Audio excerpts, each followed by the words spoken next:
प्यारे बच्चों नमस्कार। 10वीं की हिंदी की कक्षा में आपका स्वागत है। बच्चों आज मैं आप लोगों को एक कहानी समझाने जा रही हूँ। इस कहानी का शीर्षक है ममता और यही ममता इस कहानी की मुख्य पात्र है। इस कहानी के लेखक का नाम है श्री जयशंकर प्रसाद। आइए संक्षिप्त में आपको इस कहानी के बारे में बताती हूँ। ममता।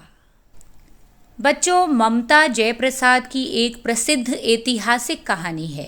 ऐतिहासिक का अर्थ होता है इतिहास से जुड़ी हुई, और इस कहानी की गिनती हिंदी साहित्य की कालजयी कहानियों में होती है। यानी उस काल के बारे में हमें इस कहानी से पता चलता है। इस कहानी में प्रसाद जी ने एक विधवा ब्राह्मणी के चरित्र के माध्यम से एक ओर रिश्वत लेने का विरोध किया है तो दूसरी ओर भारतीय संस्कृति के उच्च आदर्श अतिथि देवो भव को बड़ी ही खूबसूरती के साथ दिखाया है। ममता रोहतास दुर्गपति के मंत्री चूड़ामणि की पुत्री थी। एक दिन उसके पिता अपने अनुचरों के साथ यानी अपने दासों के साथ सोने से भरे थाल लेकर ममता के कमरे में आए। ममता इतना सारा सोना देखकर चौंक पड़ी और उसने अपने पिता से कहा कि इतना सोना कहाँ से आया? तो उन्होंने कहा कि तुम चुप करो। ममता को समझने में देर न लगी कि उसके पिता ने मलेच्छों से रिश्वत ली है।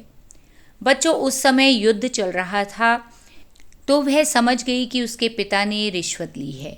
उसे अच्छा नहीं लगा तो उसके पिता ने कहा कि पतनोन्मुख प्राचीन सामंत वंश का अंत समीप है, इसलिए जब मंत्रित्व न रहेगा यह सब तब के लिए है।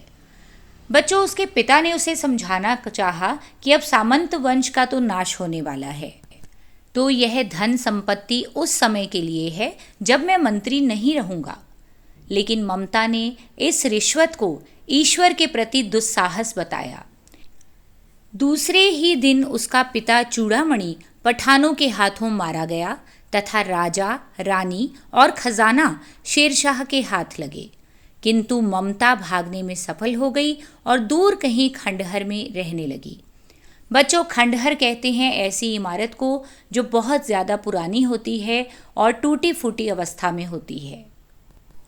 एक दिन उसकी कुटिया में एक अपरिचित यानी जिसे वो पहचानती नहीं थी, प्यासे और थके हारे सैनिक ने उससे आकर कहा, माता मुझे आश्रय चाहिए। बच्चों आश्रय का अर्थ होता है सहारा। ममता पहले तो घबराई, किंतु फिर उसने सोचा कि अतिथि को आश्रय देना उसका कर्तव्य है, उसका फर्ज है। यह सोचकर उसने कहा कि तुम चाहे कोई हो, मैं तुम्हें आश्रय देती हूँ। यह कहकर वह स्वयं यानी वह खुद पास की टूटी दीवारों में चली गई। बच्चों वास्तव में वह शरणार्थी और कोई नहीं अपितु हुमायूं था, सम्राट हुमायूं। सुबह जब हुमायूं को ढूंढते उसके सैनिक वहां आए तो उसने सैनिकों से कहा कि उस स्त्री को खोजो जिसने मुझे आश्रय दिया था। किंतु ममता भयभीत होकर छिपी रही। हुमायूं ने अपने सैनिक से कहा कि मैं उसे कुछ नहीं दे सका, इसलिए तुम इसका घर बनवा देना। बच्चों इस तरह से हुमायूं उस स्त्री का यानी ममता का धन्यवाद करना चाहता था।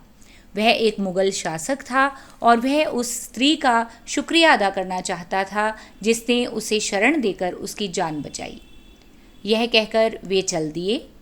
वर्षों बाद हुमायूं के बेटे अकबर के सैनिक जब उस स्थान को ढूंढते हुए आए तो ममता ने उन्हें कहा कि वह यह नहीं जानती कि वह शहंशाह था कि साधारण मुगल, पर वह इसी झोंपड़ी में रहा था और वह मेरा घर बनवाना चाहता था।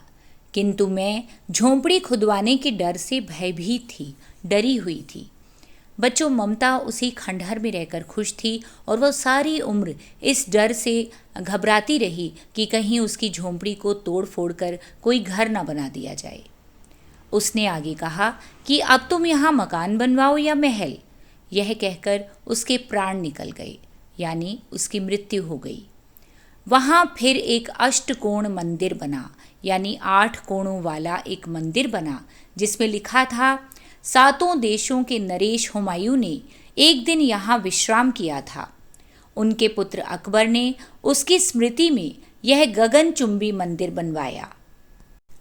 पर उसमें ममता का कहीं नाम न था, यानी ममता को कोई भी श्रेय न दिया गया।